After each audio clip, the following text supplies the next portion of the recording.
Welcome to Stars and Swords. I'm Alistair Stevens. This week, as reality slowly exerts its forces, re-exerts itself on the disc, it compels us to reckon with the consequences of our actions, or with the arcane plans of fate and destiny. In all of this, we consider the back half of Terry Pratchett's Mort. Thank you so much for joining me live, if you are indeed joining me live, or for joining me after the fact, if you were joining me after the fact. Those of you who are joining me live will notice that you are still looking at the Stars and Swords logo, because this is kind of a rushed live session. I have carved a bare scant hour out of my day in order to do this live broadcast, and that means that I didn't even have time this morning to set up my camera. So yes, morning, of course. It is now noon here as we begin this broadcast here in the great state of Oklahoma. And before we get to Mort, I have another brief scheduling note that I have to offer, because this is our last session in our 15th unit, and that means that the time has come to decide upon a new text for various reasons, including my perhaps unfounded optimism for the national election, which is happening right now as I speak. I am dedicating our 16th unit to Scottish fiction. That is specifically stories set in Scotland, written by Scottish authors. I haven't yet determined a shortlist, which will be available, of course, for public vote. You guys will be able to pick which of the 4 novels I choose for the shortlist we will actually study, but I'm considering books including Alasdair Gray's Lanark, which is drenched in postmodern magical realism. It's a really fascinating, complex, challenging book. I'm considering Quite Ugly One Morning by Christopher Brookmyre, his debut novel, a contemporary crime story with a razor-sharp sense of humor. I'm considering, of course, one of my favorite novels of all time, The Prime of Miss Jean Brodie by Muriel Sparks, which is just a wonderful, wonderful book. Sunset Song by Lewis Grassic Gibbon, a novel about the arrival of modernity to the farming communities of the northeast of Scotland and the fragility of society, the fragility of decency. Of course, there's Ian Banks and his sci-fi counterpart Ian M. Banks, and there's Irvin Welsh and Robert Louis Stevenson, maybe, and Alexander McCall Smith, maybe. I will have a shortlist ready within the next couple of days, so stay tuned to the Patreon page at patreon.com/nextword to cast your vote. Also, unusually, just to put a pin in this for a long way down the road, I have already picked a topic not just for our 16th unit, but our 17th. After we're done with Scotland, we're going to be delving into the briny world of pirate fiction.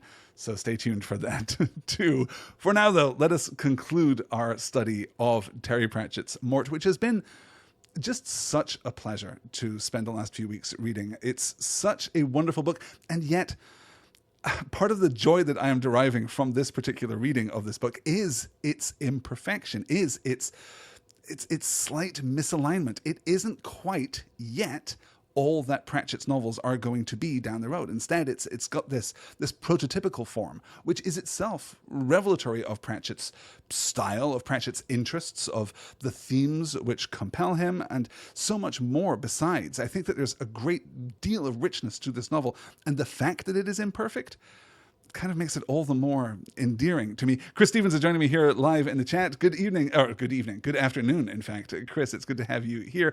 Let's get into our study then, as we really move very slowly. In fact, given the amount of material that we have to cover, we're going to spend a few slides on the very first part of this week's reading, and then we are going to radically accelerate. But there is an interesting inflection point right here in the middle of the book, as Pratchett seems to take stock of his plot as it's unfolding. We'll be even more specific about that on our second slide, but for now, let us recap the plot and reckon with, indeed, our major antagonistic force for now.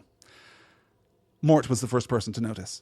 It had been a long afternoon. The mountaineer had held on by his icy handhold until the last moment, and the executee had called Mort a lackey of the monarchist state. Only the old lady of 103, who had gone to her reward surrounded by her soaring relatives, had smiled at him and said he was looking a little pale. The disc sun was close to the horizon by the time Binkie cantered wearily through the skies over Stolat, and Mort looked down and saw the borderland of reality. It curved away below him, a crescent of faint silver mist. He didn't know what it was, but he had a nasty foreboding that it had something to do with him. He reined in the horse and allowed him to trot gently toward the ground, touching down a few yards behind the wall of iridescent air. It was moving at something less than walking pace, hissing gently as it drifted ghost-like across the stark, damp cabbage fields and frozen drainage ditches. It was a cold night, the type of night when frost and fog fight for domination and every sound is muffled. Binkie's breaths made fountains of cloud in the still air. He whinnied gently, almost apologetically, and pawed at the ground. Mort slid out of the saddle and crept up to the interface. It crackled softly. Weird shapes coruscated across it, flowing and shifting and disappearing. So this is our reintroduction here to the reality interface, the reality bubble, whatever it is that is being compressed here, which if you've read ahead all the way to the end of the novel, of course, you'll know how satisfying this particular mechanic is right in the very last turn of the story. But for now, it is this boundary condition. It is this, well, not a liminal space, because a liminal space tends to imply that there is, in fact, a space between spaces. But here there is a sharp, distinct, coruscating border, this crackling dome of pressure realities descending upon, well, we might think right now Stohelet, we might think the palace, as Mort indeed later thinks, but in fact upon the person of Princess Kelly herself. This is now where we are. Mort is continuing the duty. And again, right, I talked last time about the perfect little 3-beat that we get of each of the endeavors. Actually, each of the duties that Mort performs takes the form of this lovely little 3-beat. And here we get another. A mountaineer had held onto an icy handle until the last moment. The executee had called Mort a lackey of the monarchist state. And the nice old lady who died surrounded by her relatives at the age of 103. It shows kindness, shows decency, right?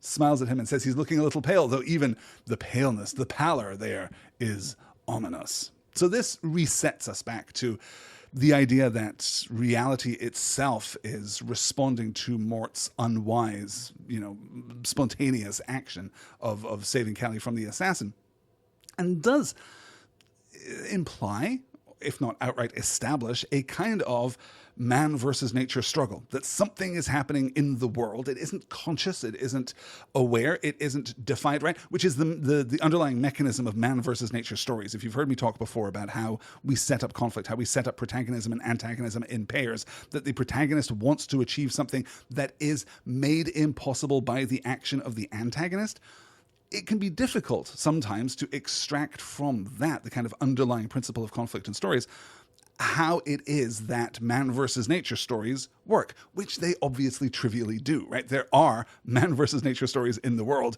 They exist, they are evident, and they are oftentimes compelling. And the answer, the kind of the philosophical resolution of this, is that the antagonism of nature, while indifferent, is so vast that it cannot be simply overcome.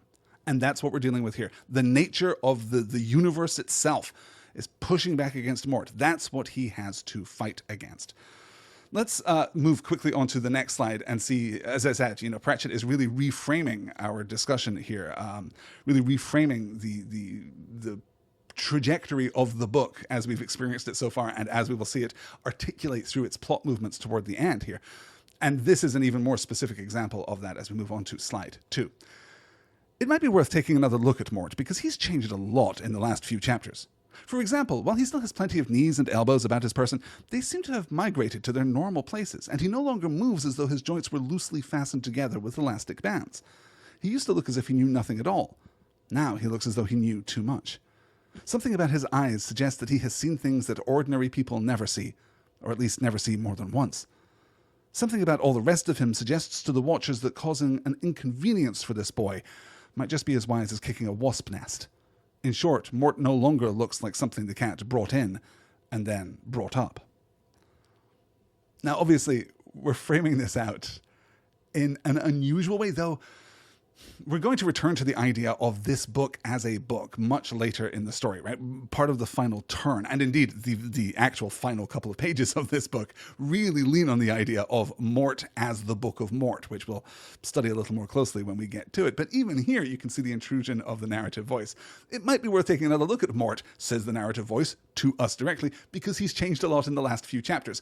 Of course, Pratchett, they're leaning very heavily on the truism, the Pratchettism, that he doesn't indeed use chapters, or at least they aren't properly delineated. You can feel the shape of chapters in this book, certainly. You can see, I think, particularly if you're reading digital versions, there are often page breaks inserted between not every scene, but specific scenes to give a chapter-like cadence to the book. But Pratchett never fell into the habit of using them, and that frees him to adopt a somewhat more laissez-faire approach to page-by-page novelistic structure. He doesn't feel the need always to set sets of scenes alongside one another in order to generate, a functional narrative structure within the chapter itself, which you can't do because there isn't a chapter. What that forces, narratively speaking, is each scene itself begins to operate as an independent entity. And you'll certainly see that as we move from this point to the end of the book, as we're bouncing between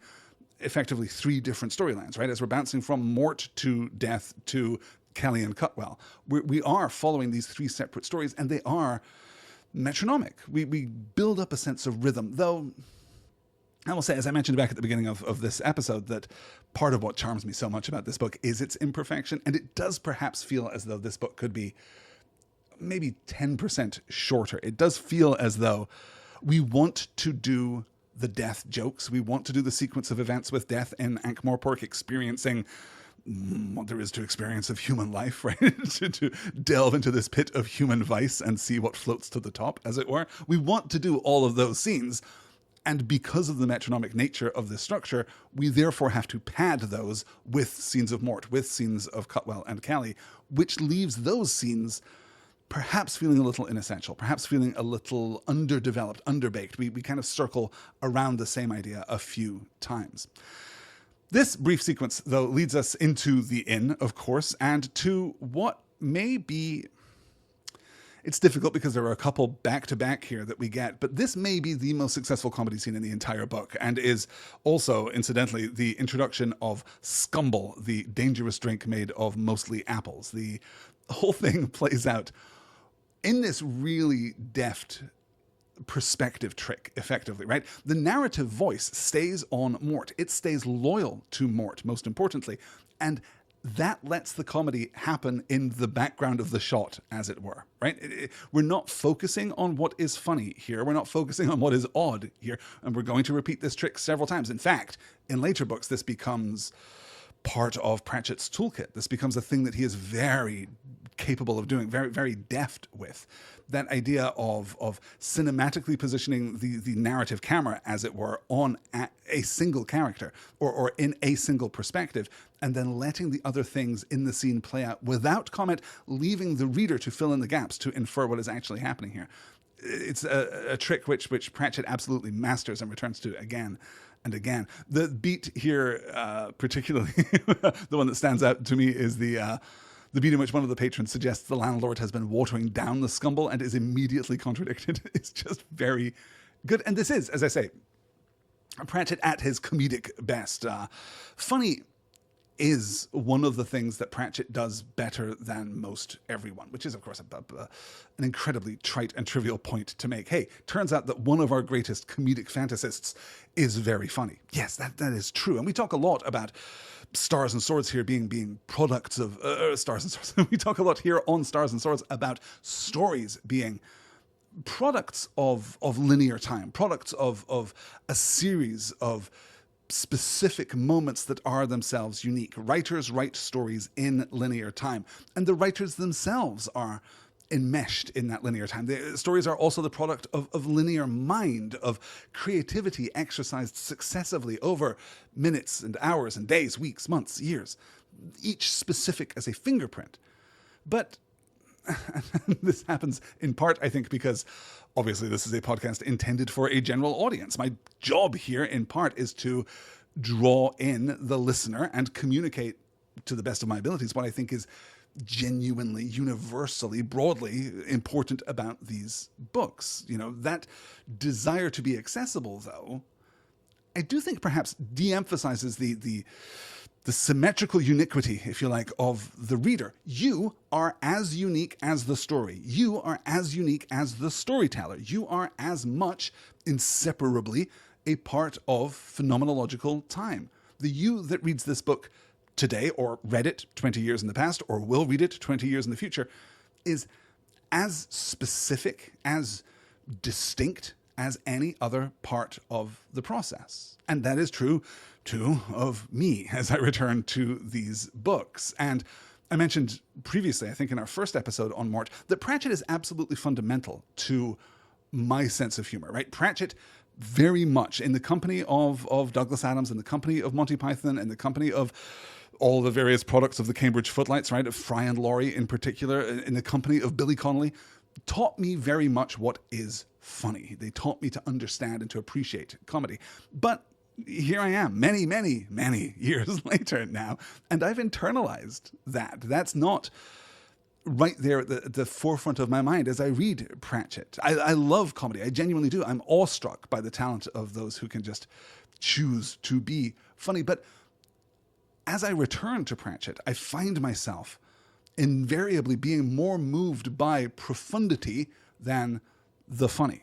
I am a sentimentalist at heart, I suppose. And that will be relevant as we approach the end of this book, too. So I gravitate, therefore, to Pratchett's big ideas, but I would be genuinely remiss if I didn't pause here and there, now and then, to note simply that Sir Terry wrote jokes, wrote bits, wrote comedic setup, maybe better than anyone ever has. It's not the thing that drags me back to his books. I've kind of, in a way, I suppose, wrung the juice from these jokes. I've taken the comedy that is there and enjoyed it thoroughly. I don't generally, laugh out loud as I return to these books, as I did when I was reading them for the first time. But it behooves us all, I think, whether we are returning to Pratchett for the 10th, 20th, 30th time, to remember and to observe that this is just a fantastic comedic setup. The idea of this joke playing out right in front of you, but also in the periphery of the scene it's a magic trick, right? It is a close-up comedic magic. And what's most brilliant about this scene, of course, isn't that it's just comedy, right? Having said so clearly that the comedy is very important, now I'm going to say, but actually what's really important isn't just the comedy, but the demonstration of Mort's new state of being, not just a change in his physicality, which we noted on the slide, in fact, that is still here on the screen in front of you in the absence of my camera. Not just a change in his physicality, but a change in his metaphysicality, right? He is immune to the scumble, which he ought not to be. His dialogue is taking on this familiar leaden cadence even before we change how it's represented on the page. He's capable of walking through walls, almost incidentally now. All of these things point directly at one of the central pillars of the plot without drawing either too much or too little attention to it. Mort, like Binky, is more real than the world around him. Not just because of this dome of reality closing in on Princess Callie, but because the fundamental things, like death, simply are more real. Dangerously real, as Cutwell will later observe. Self on a Shelf is joining us here in the chat, as is Brian. It's so good having you guys here. It is great to record sometimes in the afternoon and to be accessible to other time zones. It is a burden that I'm so often in my usual slot of 9 p.m. Central Time. It's so nice to be here while the sun is still shining outside. I have so much left to do after this broadcast today. It's kind of intimidating, honestly, to think that I'm going to conclude this and then return to a normal life. But here we are, nonetheless. Reality, though, at least on the disc, is a mutable thing, as we find out, as things are different in the Queen's head. This is after the reality interface, the dome, passes through the bar room, and Mort realizes to some extent what is happening. "You've got a green shirt, haven't you?" he said. "I saw it. It had little yellow buttons." Yes, I've got 2 shirts. The landlord tried to draw himself up a little. I'm a man of means," he added. "I just didn't wear it today." He didn't know how Mort knew about the buttons. Mort let him go and spun around. "They're all sitting in different places. Where's the man sitting by the fire? It's all changed." He ran out through the door and there was a muffled cry from outside. He dashed back, wild-eyed, and confronted the horrified crowd. "Who changed the sign? Someone changed the sign!" The landlord nervously ran his tongue across his lips. "After the old king died, you mean?" he said. Mort's look chilled him. The boy's eyes were 2 black pools of terror. "It's the name, I mean." It's always been the same name," said the man, looking desperately at his customers for support. "Isn't that so, lads? The Duke's head." It was, of course, the Queen's head mere moments ago. As well as demonstrating the effect of the reality bubble, though, of course, we might speculate, skilled and gifted readers that we are, we might have speculated that this is exactly what would happen as reality resets. Now it's demonstrated to Mort so he can begin to take it more seriously. And it also rather pleasantly reminds me of one of the most subtle and brilliant things that David Lynch ever did in Twin Peaks, a show which is just so very near and dear to my heart. As I've said before, I am only ever at most like a half an hour away from starting a Twin Peaks podcast. I think that clock keeps resetting, but one day it won't. One day my specific Twin Peaks hourglass will run out, and then well, then it's over for my social life, I'll tell you that much. At the end of part 7 of Twin Peaks: The Return, the long-awaited third season of the show, there is this very brief beat where we see the diner, the double R in Twin Peaks itself, and a character named Bing runs into the diner and says, "Hey, has anyone seen Billy?" And then we just cut to a reverse angle of the diner. It's a completely commonplace piece of TV editing. It's just, we're shifting our focus in the scene. But in that cut, everything changes within the double R. The inhabitants of the scene are in different places or are just completely different people. It is a different space that exists alongside the previous version of that space, interrupted only by the cut. And the thing about the cinematic cut is that it is effectively invisible. So you get this disquieting disjunction of reality, which is very conscious and deliberate, and I believe thematically important, though of course we are all still arguing about the thematic content of Twin Peaks season 3. But even without the lore, it is really disquieting. It's devastating, and this works very similarly here. We can see the world in the absence of Cutwell's magical advertising. More on that in just a moment. Mort then goes to the palace and meets with Cutwell. We get some comedic back and forth until Mort mentions the reality barrier, which Cutwell reveals that he knows about and is expecting, broadly, right? He's anticipated this. We learn here that Cutwell's new magic is, I'm referring to it as new magic just because the book did, that Cutwell's propaganda campaign, in effect, is being employed to strengthen Kelly's hold on reality, or reality's hold on Kelly. One of these two things is true, to strengthen the inner bubble here, this alternate reality in which we are enmeshed. And then we get this slide as we consider the possibility that belief shapes the world. "I had the town criers out during the daytime," Cutwell continued. "I thought that if people could come to believe in her, then this new reality could become the real one." "Huh?" said Mort. He turned away from the window. "What do you mean?"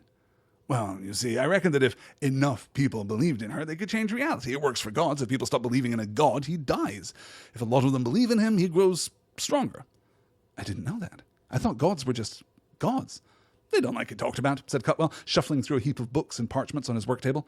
"Well, that might work for gods because they're special," said Mort. "People are more solid. It wouldn't work for people." "That's not true. Let's suppose you went out of here and prowled around the palace. One of the guards would probably see you and he'd think you were a thief and he'd fire his crossbow. I mean, in his reality, you'd be a thief. It wouldn't actually be true, but you'd be just as dead as if it was. Belief is powerful stuff. I'm a wizard. We know about these things. Look here." "Belief is powerful stuff," says Cutwell, which is inarguably true. And yet, here we see what? The limits of Cutwell's imagination, the limits of Cutwell's education, the limits of this relentless subjectivity. If we believe that each individual reality is true, then, or to a value of true, then we wind up in a position where the world would be collapsing all the time. There would be innumerable bubbles all over the place, right? Cutwell is failing here, though he is articulating something about subjectivity, which is important, about the power of belief, which is important, about the idea that perception underpins our rational analysis of the world. What things seem to be, and this will connect back to our ongoing discussion of what is happening to Death, and to a certain extent what is happening to Mort in this book. What things seem to be does seem to manifest in what they really are, or vice versa. In fact, and vice versa. Both of those operations, I think, are true here. More on that as we approach the end of the book. But here we are recognizing that there is a difference. There's a difference with the gods, right? It's not a single spark of belief. It is not a single act of belief, whatever that might be. It is a consensus. As more people believe, then the god becomes more powerful. As people forget or fail to believe, then the god disappears and dies, which is a part of Pratchett's cosmology, Pratchett's metaphysics, which is, well, let's say generously, it has been adopted by many fantasy writers in the wake of Pratchett's work. I'm not sure that he was entirely the first to come up with this idea, but he, I think, encoded it more beautifully and cleanly than any writer had done up to his work. So it has a huge effect on fantasy writers going forth, which is kind of melded with this ongoing idea about stories and the importance of stories, which we will absolutely circle back to right at the end of the show.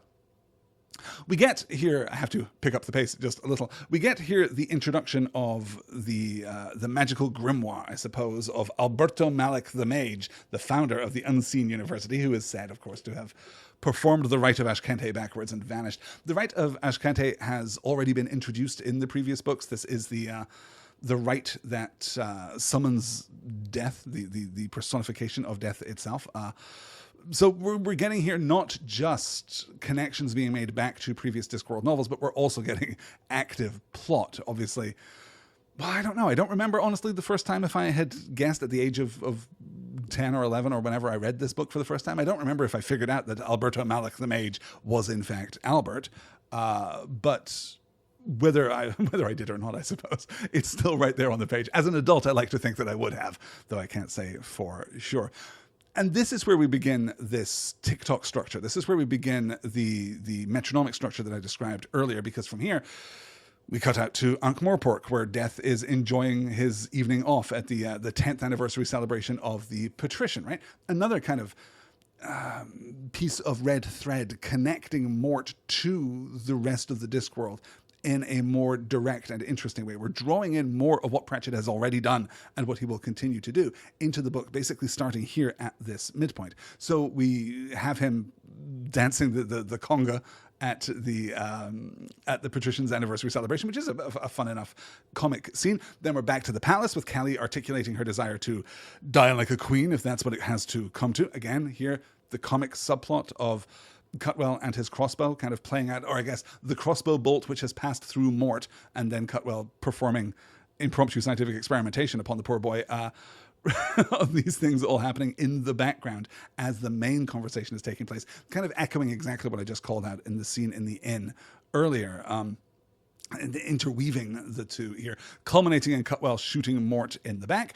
We bounce out to Death again, his experience with gambling this time, which is a strong scene with a nice little twist there at the end, as is the follow-up, in which we find Death drinking in the Mended Drum, Ankh-Morpork's most famous bar. This scene also includes an unusually British reference, even by the standards of Pratchett, who I don't think that he is a particularly parochial writer, right? I don't think that he leans upon the affect of British literature to an excessive degree, but he is, again, the product of linear time, and in this instance, linear space too, right? He is a product of English culture. So there is a certain amount of Britishism running through his work, but most of it, I think, is generally accessible, or at least he is not going to extraordinary lengths to make it inaccessible. But there are a couple of things that really stand out, and one hits me here in the scene in the drum as Death is working his way through the bottles of sticky and oddly colored liqueurs containing all kinds of awful awful additions and byproducts, right?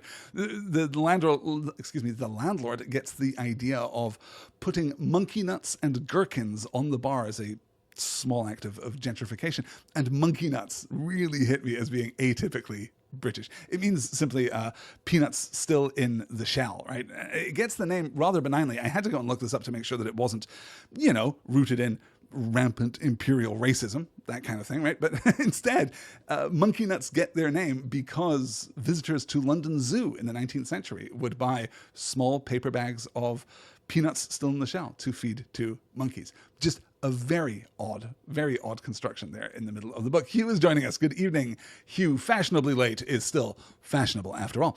Mort returns to Death's realm and goes in search of Albert's book with Isabel's help. This is kind of the point of inflection for Isabel, where she begins to really appear as a character.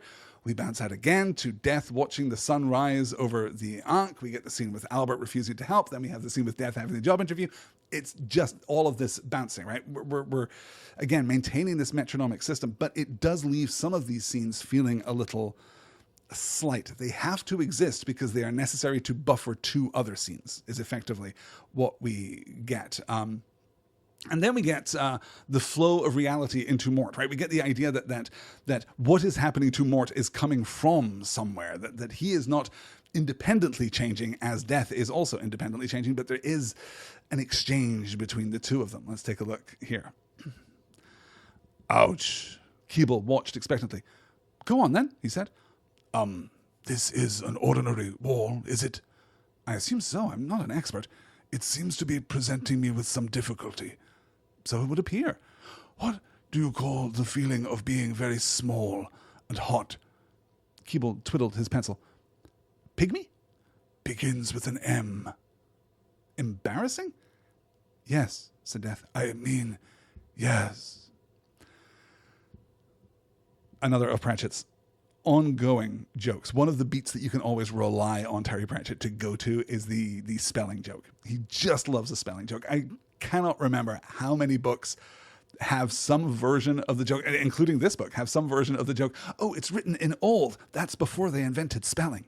It's just always constantly delightful, honestly. But what we see here, right, this is the first time that we get Death dropping out of his caps, dropping out of his uppercase, or in some versions of the text, capital uppercase with small cap lowercase letters.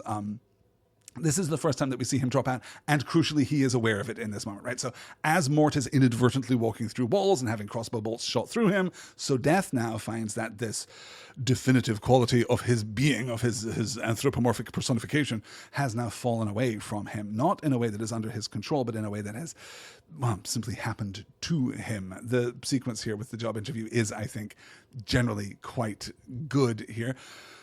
And yeah, I'll just call out there the yes presented there in normal diacritical marks, right? Normal speech marks there around it, and then Death corrects himself back into his usual typographic form. We bounce from there out to Death's domain in order to lock in this additional time constraint, which again feels a little like busy work. It feels most of the plot here, I will say. Most of the plot of Mort, particularly compared to the first three books in the Discworld series, the plot of Mort is really quite tight. Most of what is established is called back. Most of it is necessary. It fits together really quite well. There are extremely satisfying reveals, I think, as we move through the plot. But this betrays a little last-minute hesitation, I think. We need to create a time pressure that is separate from the time pressure of the descending dome, right? The reality dome that is closing in on Callie. So we have to introduce the idea of the nodes. If the nodes aren't worked out, if the duty isn't done, then the world falls apart. We have to create this additional pressure on Mort in order to, well, heighten the stakes, of course, but also to force the final confrontation at the last possible minute. We then bounce out again, a lot of bouncing through the middle part of the book, all the way back out to Harga's House of Ribs, a really lovely sequence, in fact, where Death for the first time is experiencing happiness as a line cook. It's a really great, affectionate scene, which I adore. We then come back to Cutwell and to Callie. We reiterate the structure of the plot. We do a lot, too much, I would argue, of Cutwell being embarrassed and horny, I suppose, which feels... It feels immature. And I hesitate even to say that because it is already by this point an established part of the lore of the Wizards of the Disc that wizards don't have sex, that in fact having sexual desire interrupts the flow of magic through the body, right? There is some kind of biochemical thing that happens, as we see here in the book. We get that lovely beat much later in the story where it is strongly implied that either Cutwell and Callie are in a sexual relationship or that he has simply, surrendered himself to his fantasies of her, whichever version of that you take to be true. Cutwell has basically given up doing magic at that point because the two are incompatible. But here we're still leaning very hard on the idea that Callie is an object. And as we are beginning to move away from that with Isabel, as we're beginning to flesh out Isabel, and honestly, I do think that we do a pretty good job of that, and we do a pretty good job with Callie too. It's just that it hasn't happened yet, and the scene feels... I don't necessarily want to be in Cutwell's POV through that scene, honestly. Not because it's offensive or disgusting or degrading. It's just not an interesting place to be. I think it would be much more powerful if we could adopt Callie's POV, though we are... Again, a distance away from Pratchett exhibiting a real skill with a very specific kind of young female voice in terms of protagonism. He will get there. He will absolutely get there, but we're not there yet. We then come back to Mort, who is becoming more real by the moment. Real enough, in fact, that he and Isabel, with the clever application of Albert's book, can bully him into helping. Kind of helping, right? He offers this spell to slow down time, which ultimately will not play a part in the final denouement, but it doesn't matter because we need to buy a little more plot progression here. I want to call out this slide here with Isabel entering the text as the narrator. This is when we really start. We had the previous slide with, Mort has changed over the last few chapters, but this is where we really start playing with the idea of the narrative voice in a book that contains within it the autobiography of Mort. So we'll see how this works. How, intoned Mort in the... Excuse me, I'd better do a voice for Isabel, hadn't I? How, intoned Mort in the leaden tones of death, began Isabel dutifully.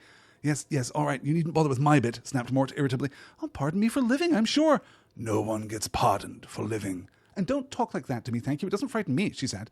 She glanced down at the book where the moving lines of writing were calling her a liar. Tell me how, wizard, said Mort. My magic's all I've got left, wailed Albert. You don't need it, you old miser. You don't frighten me, boy. Look into my face and tell me that. What strikes one here? What strikes me even now, right? I've already talked about how the comedy of Pratchett has kind of worn off for me because I've internalized it all, because I've got the juice from it. But what is left in its wake is an appreciation of the craft, is an appreciation of the skill, is an appreciation of the precision. And what we get here is an absolute masterclass, not just in voice, right? Because we're maintaining, even in this very short slide that I have pulled out, we are maintaining 5 distinct voices. Mort, the boy, Mort, the anthropomorphic personification of a natural force, right?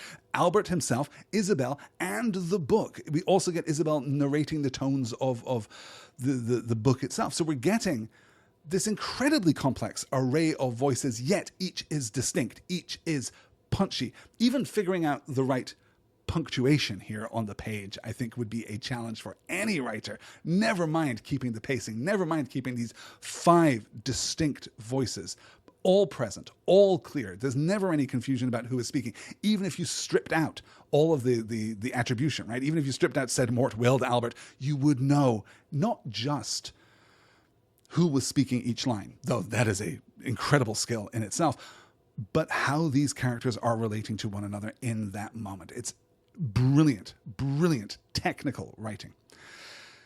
So now we have a plan, even though, as I say, that plan will not play out. And even this part of the plan, I should say, is simply a way of buying enough time for Kelly and Cutwell's own story to come to completion. It is buying enough time for the story of Kelly's coronation to work its own narrative magic on reality itself. But before we get to the final showdown, Mort must complete the duty, this time with Isabel accompanying him, so that we have a POV character, so that we have someone to talk to, yes, but also because Isabel is quietly, again, off to the side just a little bit, taking charge of the narrative. She is exerting a will and an agency, which is really impressive. We do the sequence with the son emperor of the Agatean Empire and his grand vizier, which is, a clever enough inversion of the boy king scheming Jafar, Grima Wormtongue kind of scene that we're certainly familiar with. I wanted to pull out just the last part of this so that we can talk about it a little more intentionally. Thou art indeed the most thoughtful of servants, so devoted and indeed only companion of my late father and grandfather when they passed over, and therefore I decree that your reward shall be this most rare and exquisite of morsels. The vizier prodded the thing uncertainly and looked at the emperor's smile. It was bright and terrible. He fumbled for an excuse. Alas, it would seem that I have already eaten far too much, he began, but the emperor waved him into silence. Doubtless it requires a suitable seasoning, he said, and clapped his hands. The wall behind them ripped from top to bottom, and 4 heavenly guards stepped through, 3 of them brandishing kendo swords, and the 4th trying hurriedly to swallow a lighted dog-end. The vizier's bowl dropped from his hands. My most faithful of servants believes he has no space left for this final mouthful, said the emperor. Doubtless you can investigate his stomach to see if this is true. Why has that man got smoke coming out of his ears?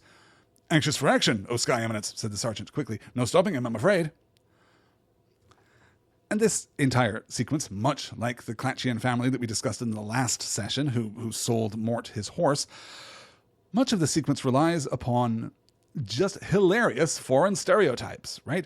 But that is true, and I don't want to undercut that. I don't want to argue our way out of that. A lot of it is just pointing at the foreign, pointing at the exotic, pointing at the other, and finding comedy in the difference, finding comedy in this trope, this stereotype that we've established. But just like the Clatchian family, I think that we can dig down a little here and find that same quietly revolutionary voice from Pratchett, though on further reflection, I'm not sure that it's a completely positive voice. I think, as I discussed this a little before, but one of the ways in which Pratchett finds comedy here is the counterpoint between the tropes of the foreign circumstance, right? Our Arabian Nights imagery that we're evoking here, and the idea that under the performance of culture, we are all just the same. Yes, okay, everyone here is wearing impressive armor and silks and robes, and the guards have strange foreign swords, but we're also, smoking a dog end, right? Smoking like the last butt of a cigarette that has been re-rolled from many other previous cigarettes, right? A very Ankh-Morpork, very London, very kind of us, all of us in it together, Anglo-centric kind of cultural beat. But culture, then, becomes defined as a thing which is only performance, right? We get the increasingly elaborate modes of address between the emperor and the vizier here, for example, right? Oh, devoted and indeed only companion of my late father and grandfather when they passed over, right? That's like the sixth beat that we get in this progression. It also implies that as culture is a thing that is performance overlaying a fundamental humanity, it is true, therefore, that only other countries have culture, because we are the real default human state of being. This seems to be the implication that Pratchett is making, which, again, right, on the one hand, is more progressive than it seems. It is, crudely, without sufficient sophistication or respect for other perspectives and ways of life, humanist, right? It is coming, I think, from an extremely good place, and it sets a course for Pratchett's writing through the rest of his career. But it still rests upon and delights in finding the comedy within the idea that people from other places are just like us, even though for some reason they pretend that they are not. This performance of culture is an overlay. We saw it with the Clatchian family. We're seeing it here again. We're going to see it in another moment when we get to Sort. Although, unfortunately, the young woman who goes off to the afterlife of her choosing is so in the periphery of that scene that we don't even really get to develop the comedy there. We don't even get to observe those things which differentiate sorties culture from our own. It's sorties because in the video game Discworld Noir, this is just coming to my memory. I hesitated there because I thought, no, I definitely know that the adjectival form of that is sorties. Why do I know that it is sorties? And it is because in the video game Discworld Noir, which is replicating a kind of film noir detective story, which is very good, by the way. It's the only Discworld game that's really worth playing, but you should absolutely check it out. The MacGuffin playing off the famous Maltese falcon is the Sorties Falchion, a sword from Sort itself. It's a good joke. It's a good joke in a good game. I highly recommend it. So we then get, before we get to Sort, we get Albert's return to the Unseen University. We get the well, you know what?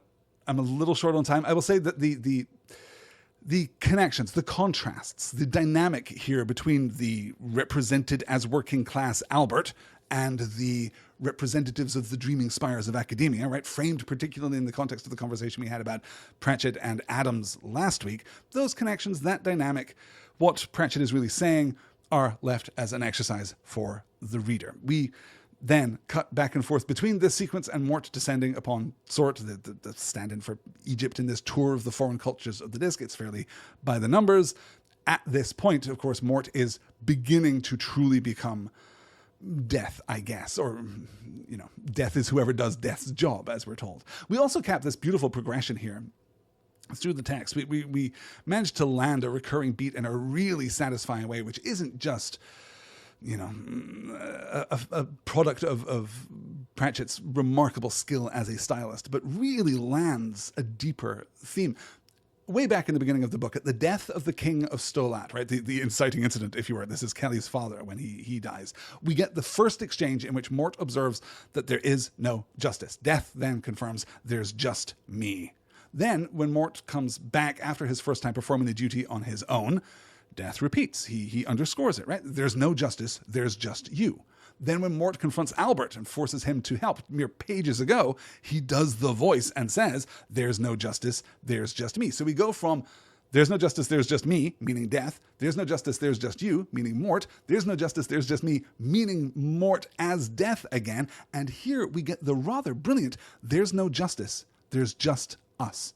Which, very satisfying as a play on words, right? The homophoneity, I suppose we can say there, between justice and just us is really lovely. And the pun is almost good enough that it conceals the point, which is, as we've been lampshading throughout, that Death is the loneliest being in the universe. What holds Mort together in this moment is Isabel. And it's not Isabel specifically, right? We've done a beautiful job of not actually aligning this like it is a romantic relationship. The romantic relationship, which does result from these adventures, comes as, well, not just a surprise, but actually a trick at the end of the book. We'll get to that in just a moment. But here we're getting the sense that when one is alone, when one isn't connected to society, when one doesn't take responsibility for the consequences of one's actions, duty, even an important duty, curdles. It becomes nothing more than a means of pursuing one's own selfish desire, which is, ironically, perhaps, what Mort himself is doing. To put it another way, when our relationships with others become distant, right? When we see others and our place in the universe as objective, then people inevitably become objects. They become props. They become tools. They become objects of desire. They are not fully realized people. Humanity lies throughout Pratchett's work in the subjectivity, right? To come back to what Cutwell was poorly articulating earlier, right? Humanity is in the subjectivity. It's in the exception. It's in the mess and the wanting and the compromise, but it's also crucially in the respect. It's in the compassion. It's in the care. All of which is emphasized as Albert completes the rite of Ashkante, this time the right way round at the Unseen University, and summons both all of the real Death from Harga's House of Ribs and the part of Death that was inside Mort, and returns to Mort all of the humanity. Let's take a look at this. The wizards, such of them who were still on their feet and conscious, were rather surprised to see that Death was wearing an apron and holding a small kitten. "Why did you have to spoil it all?" "Spoil it all? Have you seen what the lad has done?" snapped Albert, trying to reach the edge of the ring. Death raised his skull and sniffed the air. The sound cut through all the other noises in the hall and forced them into silence. It was the kind of noise that is heard on the twilight edges of dreams, the sort that you wake from in a cold sweat of mortal horror. It was the snuffling under the door of dread. It was like the snuffling of a hedgehog, but if so, then it was the kind of hedgehog that crashes out of the verges and flattens lorries. It was the kind of noise you wouldn't want to hear twice. You wouldn't want to hear it once. Death straightened up slowly. "Is this how he repays my kindness? To steal my daughter, insult my servants, and risk the fabric of reality on a personal whim? Oh, foolish, foolish, I have been foolish too long." So we're seeing here the distillation of Death. The rite of Ashkante has summoned Death. As I say, this is a rite that we have seen in previous books. It's used in a fairly laissez-faire attitude, or in a fairly laissez-faire way, I should say, at the end of The Light Fantastic in particular. It's well used, but this is a part of Discworld lore. But what we're seeing here is its function. It summons Death, apparently without a real respect for how that specific incarnation of Death has chosen to manifest himself, how he has been changed, how he has been altered, how there has been a flow from one being to another. It strips out the part of Death that was inside Mort and returns it to Death, capital D, but it also leaves Mort with the humanity that is left over, or at least removes the humanity, the sentimentality, the desire for and influenced by narrative that we've seen in our regular workaday Death. Mort, meanwhile, wakes in the pyramids. He remembers the loneliness of being Death. He has this idea, right? We reinforce that idea right here. And we set off to save the princess. We cut out to Cutwell, who was watching the reality interface draw slowly closer. And then we get into the final movement of the plot. I really adore narratively speaking, right? I was talking earlier about how the plot isn't perfectly aligned. It's not as tight as we would expect from Pratchett if we had come to this book after reading his later work, perhaps. But I absolutely love the return of the Duke, right? Highlighting the point that our heroes have been so focused on this metaphysical conflict that they haven't paid attention to the actual on the ground people are going around murdering each other conflict. And when, of course, that conflict is temporarily resolved thanks to Cutwell's candlestick and ultimately resolved thanks to Death's scythe in the long run, we're left with the conclusion that there isn't anything to be done to slow the bubble. Cutwell crowns Kelly, kind of, and then Mort has the bright idea of taking everyone to Death's domain, where we don't have to worry about reality. And there is this tiny little beat right at the end of that section, which I really love, in which we are told that the bubble hesitates and then continues to collapse, right? Kelly has been removed from this reality and taken to Death's domain, but the bubble still collapses. But the bubble, we're told, is focused on Kelly. So why does it continue to collapse? Because the pressure of the real story continues to exert itself, even when the reality that it is indexing is no longer present. Stories have power, but that power cannot be easily contained. There is an inertia, there is a momentum to stories once they get going. We'll talk more about that as we conclude our thoughts.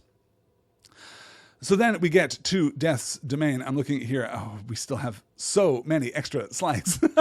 Perhaps, well, let's just race through. I'll think of something, said Mort. I'll rewrite the autobiographies or something. He smiled weakly. Don't worry. I'll think of something. The door slammed behind him. Mort turned to look into Albert's grinning face. The big leather armchair behind the desk revolved slowly. Death looked at Mort over steepled fingers. When he was quite certain he had their full, horrified attention, he said, "You had better start now." He stood up, appearing to grow larger as the room darkened. "Don't bother to apologize," he added. Kelly buried her head in Cutwell's ample chest. "I am back, and I am angry." "Master, Mort began. "Shut up," said Death. He beckoned Kelly with a calcerous forefinger. She turned to look at him, her body not daring to disobey. Death reached out and touched her chin. Mort's hand went to his sword. "Is this the face that launched 1,000 ships and burned the topless towers of Pseudopolis?" wondered Death. Kelly stared hypnotized at the red pinpoints miles deep in those dark sockets. Excuse me," said Cutwell, holding his hat respectfully. "Makes a confession." "Well," said Death, distracted. "It isn't, sir. You must be thinking of another face." Which, okay, let's do this in order. A, good joke, solid joke, subverting expectations. That's what comedy is for. Absolutely okay. B, and perhaps much more importantly, Mexican fashion? Very strange moment. Very weird beat. I've talked before about Pratchett kind of breaking the frame of the disc, kind of referencing out, as we saw in the last slide, where he's talking about, hedgehogs breaking out of hedgerows and crashing through trucks. That is a feature of Pratchett's writing at this stage in his career, which will fall out of his later work, much to the improvement of his later work, I would argue. But Mexican fashion here is particularly striking and weird. If we're going to observe a third thing about this slide, Death's eyes color-coded for your convenience. It's very helpful. I pulled that really just for the drama of it. It really does work. Though, this is the unresolved question. I have talked about the Rite of Ashkante kind of pulling all that is death back into one being and stripping out all of the humanity, all the power of narrative, all the power of belief that has begun to change him. But the open question through the last part of the story is to what degree that is actually true. The narrative presents it, implies it as being true, but I'm not at all sure that it is. Because, of course, what we see here, even in this moment, and this is a particularly brilliant counterpoint, if you continue your voyage through the Discworld, you will eventually get to the book Reaper Man, which I believe comes out 1991, 4 years after this, which really returns to the idea of death as an abstract being and death as a personality that has his own internal, desires, his own internal subjectivity, as it were. That book really tackles some of this stuff with much more gusto and much more care, ultimately. But this question of sentimentality, this question of drama, right? Right at the end of Reaper Man, this doesn't spoil a plot point, but there is a moment when Death observes that he knows when something is going to happen because that would be the most dramatic time for it to happen. He himself, of course, too distracted, too abstracted from the world, from the rules of storytelling to worry about such dramatic things himself. But then here we have this incredibly dramatic moment where he slowly turns his armchair to regard them over steepled fingers, right? He's still under the sway of stories. He knows how this scene is supposed to be played out, so he plays it out that way. What is true of Death? Well, we'll find out, I guess. We end, of course, here. We're going to launch right into the end of the story with the duel between Death and Mort in the Hourglass Room, accidentally, as I say, killing off a handful of people across the disc, including, finally, the Duke of Stow-Heelot, who gets what he gets. It's not often observed, I think, but one of the products of Pratchett's precision as a stylist is a real strong action sensibility. He can write fight scenes that are, I think, very impressive. They're usually not, there aren't that many fight scenes, first of all, or action scenes, right? Scenes of physical action. There aren't that many in his books. He generally, clearly preserves writing dialogue scenes because that's where the funny comes from. But when he has to write action, he's really very, very good at it. And then I can't possibly conclude this podcast without talking about the thing that makes Mort Mort. It is one of my favorite Pratchett motifs. It is one of my favorite character beats from any character out there in the world. Let's take a look at Mort refusing to stay down. "Thus it ends, boy." "Mort," said Mort. He looked up. "Mort," he repeated, and brought the sword up in a stroke that cut the scythe's handle in two. Anger bubbled inside of him. If he was going to die, then at least he'd die with the right name. "Mort, you bastard!" he screamed, and propelled himself straight toward the grinning skull, with the sword whirring in a complicated dance of blue light. Death staggered backwards, laughing, crouching under the rain of furious strokes that sliced the scythe handle into more pieces. Mort circled him, chopping and thrusting, and dully aware, even through the red mists of fury, that Death was following his every move, holding the orphaned scythe blade like a sword. There was no opening, and the motor of his anger wouldn't last. "You'll never beat him," he told himself. "The best we can do is hold him off for a while, and losing is probably better than winning. Who needs eternity, anyway?" A repeated Pratchett motif, as I say. A character is brought to the edge of despair, but holds to defiance, or finds within them a defiance, because of a thing that is so deep in their nature that we have seen it dozens of times without attributing any significance to it. This is the real superpower of Samuel Vimes, too, when we get to Vimes in the Guards stories. It's one of my favorite things, both in the Discworld and out. This is why I love, Spider-Man. This is why I think Spider-Man is the single best comic book character, because Peter Parker isn't defined by his strength or his speed or his webs, right? He is defined by the truth of Peter Parker. No matter what, he will get back up. And here we see that from Mort. It thrills me every time I read some version of this. It's just the best thing. And so we get at last to the point, right? With Isabel throwing Death's words about justice back at him, kind of echoing what we observed just us from before. And we get the real last confrontation. Let's take a look at this, and then we'll talk about how it is that Isabel saves the day. "Doesn't seem very fair, does it? Don't the gods bother about justice and mercy?" snapped Isabel, without anyone quite noticing she had picked up the sword. Death grinned. "I applaud your efforts," he said, "but they avail you not. Stand aside." "No." "You must be aware that even love is no defense against me." "I am sorry." Isabel raised the sword. "You're sorry?" "Stand aside, I say." "No, you're just being vindictive. It's not fair." Death bowed his skull for a moment, then looked up with his eyes blazing. "You will do as you are told." "I will not." "You're making this very difficult." "Good." There was something genuinely lovely about the repositioning of Isabel as the hero of the piece, right? Independent of the movement of the plot, independent of the theme of the book. There's something just great about the person who has suffered 30 years of adolescence, who has cried away nights in the stacks, who has been so moved by the tragic stories of others, who has been Death's daughter. There's something so lovely about Isabel here stepping forward to save the day. It does suck a little bit that it is accompanied by a joke about her weight, right? That she is curvy. kind of gross. Again, there are things that will fall out of Pratchett's writing as he continues his career, and they will all be to the good. But there is something so lovely here about Mort being sidelined in his own story, that in fact, the narrative juggernaut, the story within the story, the thing that has been first enkindled by death when he took Isabel into his domain and adopted her in the first place, it is the momentum of that story that is now paying off. It is all of that investment. It is all of that time. It is all the things that make stories function. It is the operative mechanic of narrative at a very deep level. And now all of this is paying off. This is the payoff to a debt that has been, run up over the course of 30 years. And so the theme comes clear in the end. We'll circle back to that in just a moment to underline the proper concepts. Death turns Mort's hourglass over, and we hard cut to what is, I mentioned this before, this is deceptively described as at first as the royal wedding, right? Encouraging us to believe that Mort has ended up with Kelly after all, but of course that has not happened. Mort is now the new Duke of Stow-Heelot, and he is married to Isabel, and all will be well. The sleight of hand is even lampshaded when Death shows up to the reception. I thought you would end up with the princess, right? And ultimately also offers a kind of explanation for what has happened here, right?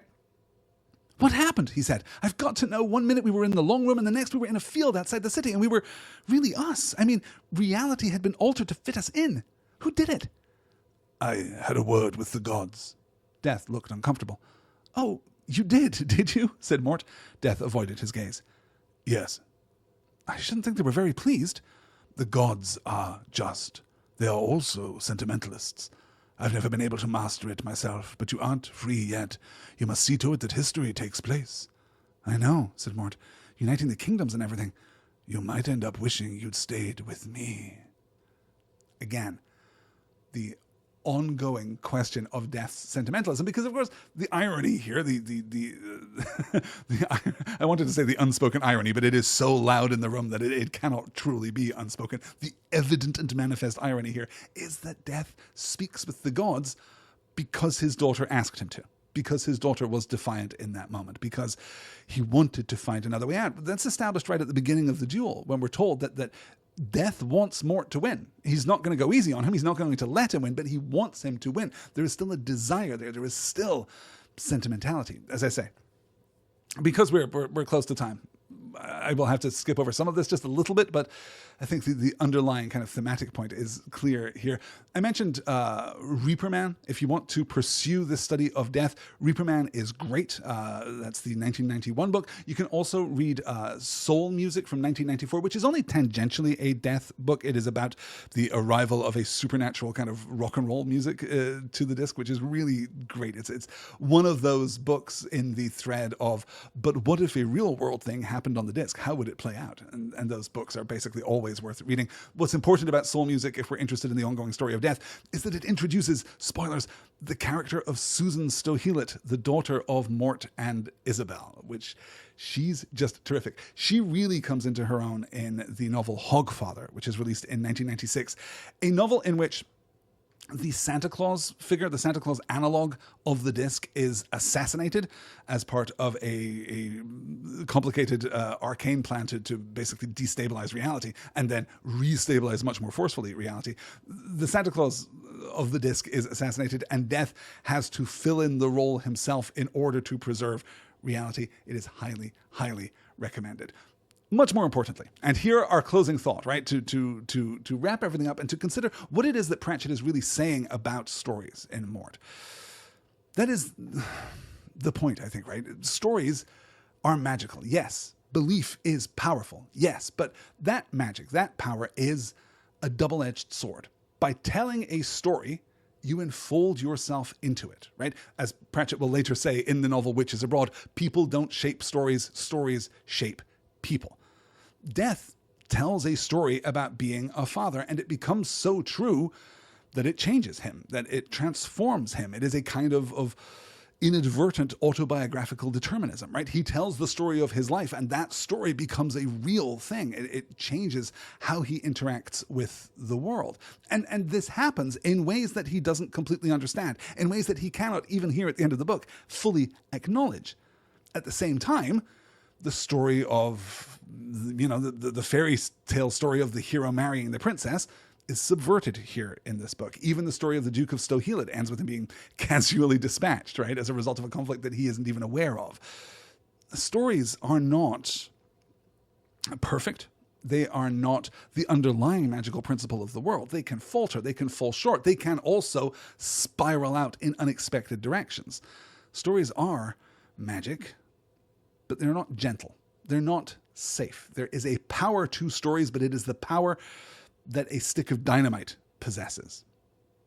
Which brings us to the end of our discussion of Terry Pratchett's Mort. This has been an absolute pleasure, and I do hope that we'll be able to continue this discussion. I want to talk some more about Pratchett, and I've built a place. I'm in the process, as of this recording, of building a place where that conversation can take place. Stay tuned, because by the time we sit down to record our next episode, by the time that we begin our next book, whatever book that may be, we're going to have a place on the internet to call our very own. I am building a new forum space attached to a new Next Word website that you'll be able to come to, and we can chat there a little more casually, a little less formally. We'll be able to discuss both the books that we are reading as we move through them, to share our thoughts more freely, but also to discuss the books that we are reading off in the periphery.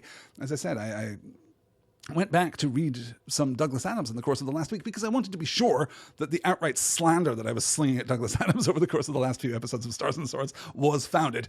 And it was. That's really why I haven't touched on it again. It's just that, again, I read Adams with enormous affection, but Pratchett's my guy. Pratchett's just my guy. That will do it for our discussion of Mort. Oh, in fact, let me move on to our final slide here.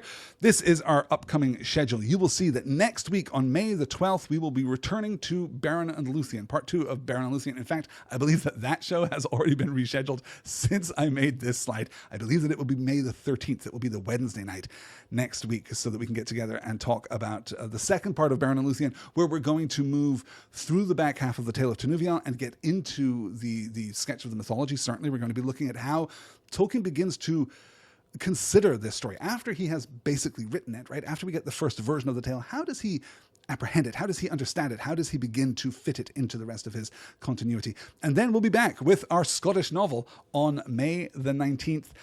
The very busy period here in my life, in our small college town, is beginning to pass. We're getting very close to the end of the semester for the university. We're getting very close to a real breathing room arriving in the weeks to come. So I'm hoping that I'll be able to be a little more consistent with my scheduling and also a little more present out there on the wilds of the internet. If in the meantime you support what we do here at Next Word, then might I suggest material support. Head on over to patreon.com/nextword, where you can pledge a few dollars a month there to help us continue to make podcasts. You get there, in addition to, I don't even know how many bonus episodes are out there now, but it is lots. You also get a weekly podcast where I sit down with my partner Elizabeth to talk about the world and talk about what we've been reading and watching and enjoying out there in the broad landscape beyond this tiny recording studio. Thank you guys so much for listening this week. Thank you so much for coming through Mort with me. I will talk to you all again very soon. Until then, do please take care. Good night all.